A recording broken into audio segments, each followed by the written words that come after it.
शनिवार का नहीं और अगस्त महीने की पहली शनिवार है और तारीख है 2 अगस्त 2025। और हम लोग जैसे पिछले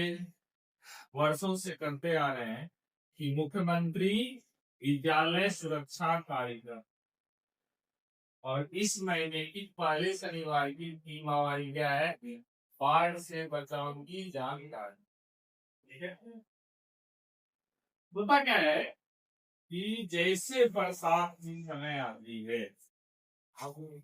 तो बारिश के कारण क्या होता है, नदियों का जलस्तर बढ़ जाता है और नदियों का जलस्तर बढ़ने से उसके साथ साथ जो आसपास की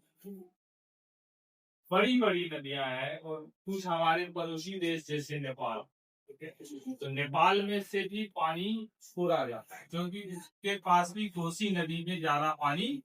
हो जाती है जिससे क्यूसेक में ही पानी छोड़ा जाता है, जिससे जो भी उससे सटे हुए बिहार के जिले हैं खास करके अररिया, किशनगंज, ठीक है, कुशीनगर, सुपौल और ये सब जिलों में क्या होता है जो बाढ़ आना शुरू है। तो बाढ़ तो आ जाती है तो उसमें हमको घबराना नहीं चाहिए, हमें आसपास में कुछ सुरक्षा का इंतजाम भी करना चाहिए। ठीक है क्या कि ये एक प्राकृतिक आपदा है, इसको रोकना जो है तो बस में नहीं है,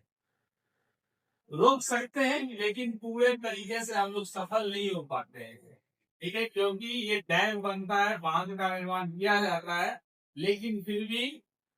बाढ़ आ ही जाती। तो है क्या कि इससे सुरक्षित रखने के लिए, सुरक्षित रहने के लिए हमें क्या क्या करना,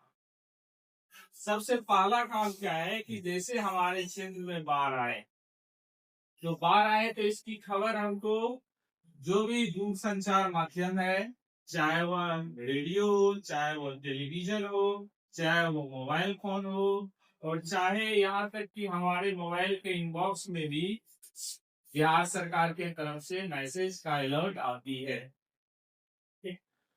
तो उसके अनुसार हमको पालन करना चाहिए जो भी हमें बताया है। और इनमें बताया जाता है समाचार पत्रों में कि इतना दूषित पानी छोड़ा गया है, आप सभी जो है सुरक्षित स्थानों पर चले जाएं। ठीक है, अपनी जो भी कीमती सामान है,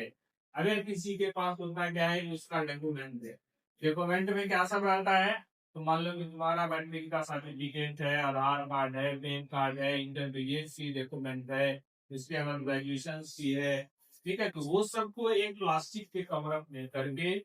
ठीक है, उसके साथ अगर तुम्हारे घरों में कुछ पैसे हो, खास करके कागजी मुद्रा हो, ठीक है, और सिक्का भी, ठीक है, सिक्का अगर छूट भी जाता है तो कोई दिक्कत नहीं है, ठीक है, लेकिन कागजी मुद्रा जो भी है उसको ले करके हमको, और सबसे बड़ी बात है कि खाने की कुछ सामान जरूरी है, खाने का सामान को खास करके सूखा खाना, जैसे मान लो मूली हो गया, चूड़ा हो गया, दालमोट हो गया, जिसको मिक्सर हम लोग बोलते हैं, ये सब चीजें अपने साथ सुरक्षित स्थानों पर ले जाना, इससे हम बच सकते हैं बहुत हद तक। दूसरी बात ये है कि सरकार भी जो है हेलीकॉप्टर के माध्यम से और सरकार के साथ साथ जो भी स्वयंसेवी संस्थाएं हैं वह भी मदद करती है। ठीक है, वो मदद के स्वरूप में नाश्ता पहुंचाएंगे, खाना पहुंचाएंगे, ठीक है, क्योंकि उस विपत्ति काल में, ठीक है, लोगों की मदद लेना ही पड़ता है और मदद लेना ही चाहिए।